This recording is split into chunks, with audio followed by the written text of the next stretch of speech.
Hey guys, in today's video tip I want to talk to you about eliminating brush strokes when painting. In order to have a paint project come out looking good, you got to get the prep right. Proper prep is 80% of any paint process, but there is still some skill in how to get the paint to actually lay down and look really nice. In this video I'm going to show you how to get your brush strokes looking great without the brush strokes showing those rope marks that we affectionately call in the trades. You know, those paint lines when the paint is dry. It looks horrible. In order to eliminate brush marks, you must first start off with a surface that is smooth and clean. That means that if you're repainting an existing trim or a project and there are already brush marks present, you're going to have to sand those flat prior to painting or you'll be doomed right from the start. Now, when sanding, start with the highest grit paper possible that will get the job done for you. And then you work your way down to more aggressive lower grits if you need to. For example, I always start with 220 grit and see if I could get the job done with that. If not, I downgrade to 180, 150, all the way to 100 if needed. The goal here is to sand the surface smooth and flat. I sand the entire surface, and that's going to ensure the best mechanical bond for the paint to adhere to, basically. I just want to note one thing, that if you're painting something, some wood or something prior to 1978, you should test it for lead-based paints and follow the federal guidelines for that.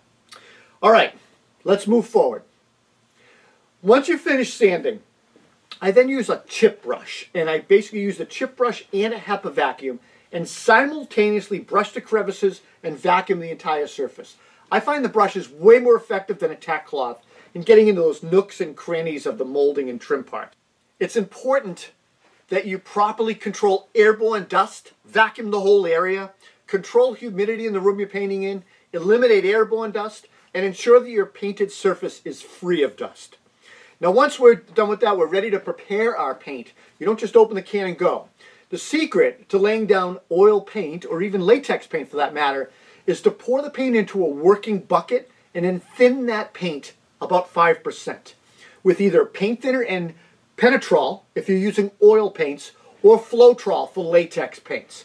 Now penetrol, it's an oil-based additive that helps improve paint adhesion, flow in oil-based paints, primers and varnishes. Floetrol is also an additive for latex, and it improves flow and leveling.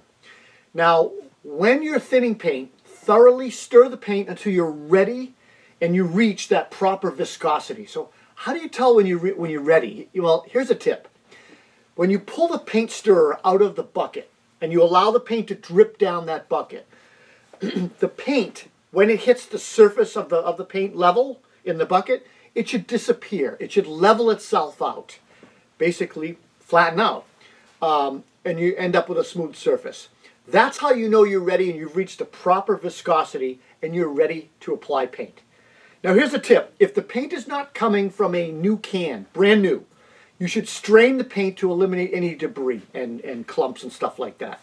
The other thing you should do is make sure you're using the right brush. It's important to choose the right brush, spend the money, and get a high quality brush, not a chip brush, not a foam thing.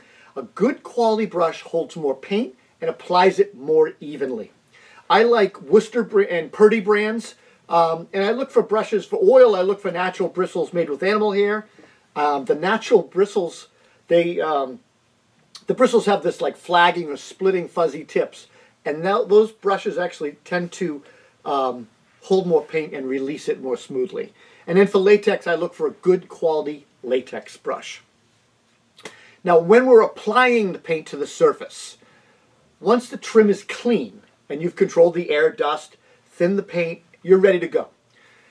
I apply paint to about 1/4 inch, maybe 1/3 of the brush itself, and then I apply that paint to the surface. And you want to ensure the entire board is covered, or whatever you're painting is covered, good coverage with paint. And then you work that paint into the surface with back and forth strokes until the paint feels evenly as you're stroking it back. Once this is complete, you're ready for what I call tipping.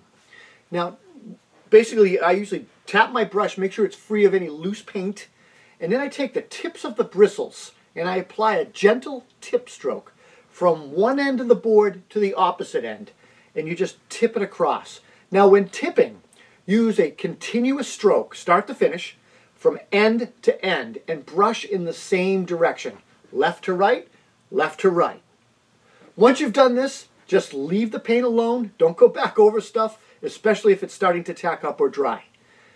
When it's dry, I sand with 220 between coats, and I do a second coat, second top coat. Following this process will ensure that your paint project will be free of brush strokes and look really professional, nice, smooth, and glass. Folks, if you enjoyed this video, please give us a thumbs up, comment, and subscribe. Please, if you do subscribe, hit that notification bell right there. Oh, and don't forget, please follow Concord Carpenter on Instagram. Stay well, y'all.